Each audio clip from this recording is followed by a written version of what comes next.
कुस्तीपटू विनेश फोगाट अपात्रता प्रकरणामध्ये आज सुनावणी आहे, तर पॅरिसमधील आंतरराष्ट्रीय कोर्टात थोड्याच वेळामध्ये ही सुनावणी सुरू होईल। वकील हरीश साळवे हे भारताची बाजू मांडणार आहे। भारतीय ऑलिम्पिक महासंघाकडून हरीश साळवे हे युक्तिवाद करणार आहे। त्यामुळे विनेश फोगाट जिचं फक्त 100 ग्रॅम वजन जास्त भरल्यामुळे ती फायनल खेळू शकली नाही आणि त्याचबरोबर तिने जे पदक जिंकलेलं होतं रौप्य पदक तेही या ठिकाणी तिला दिलं जाणार नव्हतं अशी घोषणा करण्यात आली होती। त्या पार्श्वभूमीवरची याचिका दाखल करण्यात आली आहे, त्यामध्ये आज सुनावणी होणार आहे। पॅरिसमधील आंतरराष्ट्रीय कोर्टामध्ये थोड्याच वेळात या सुनावणीला सुरुवात होईल आणि वकील हरीश साळवे हे भारताची बाजू मांडणार आहेत आणि हे जे पदक तिने जिंकलेलं होतं टोकियोची जी विश्वविजेती होती तिला चितपट करून विनेश फोगाटीनं हे पदक जिंकलेलं होतं, त्यामुळे ते तिला मिळावं किंवा ते पदक विभागून द्यावं दोघांना अशी मागणी केली जाणार आहे। त्या पार्श्वभूमीवर आज नेमकं काय होतं ते बघावं लागणार आहे। सगळ्यांच्या नजरा या सुनावणीकडे आहे, कारण कुस्तीपटू विनेश फोगाट ही फायनल पर्यंत पोहोचलेली होती, मात्र फायनल मॅचच्या फक्त काही मिनिटांआधी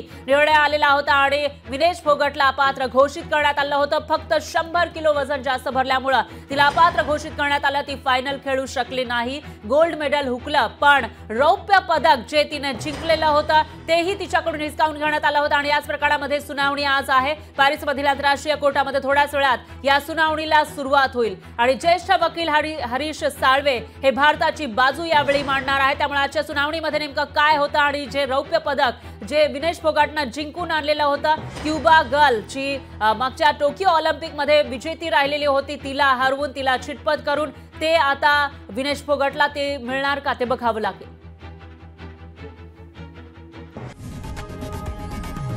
लोकशाही मराठी ऐका, पहा, जागरूक रहा।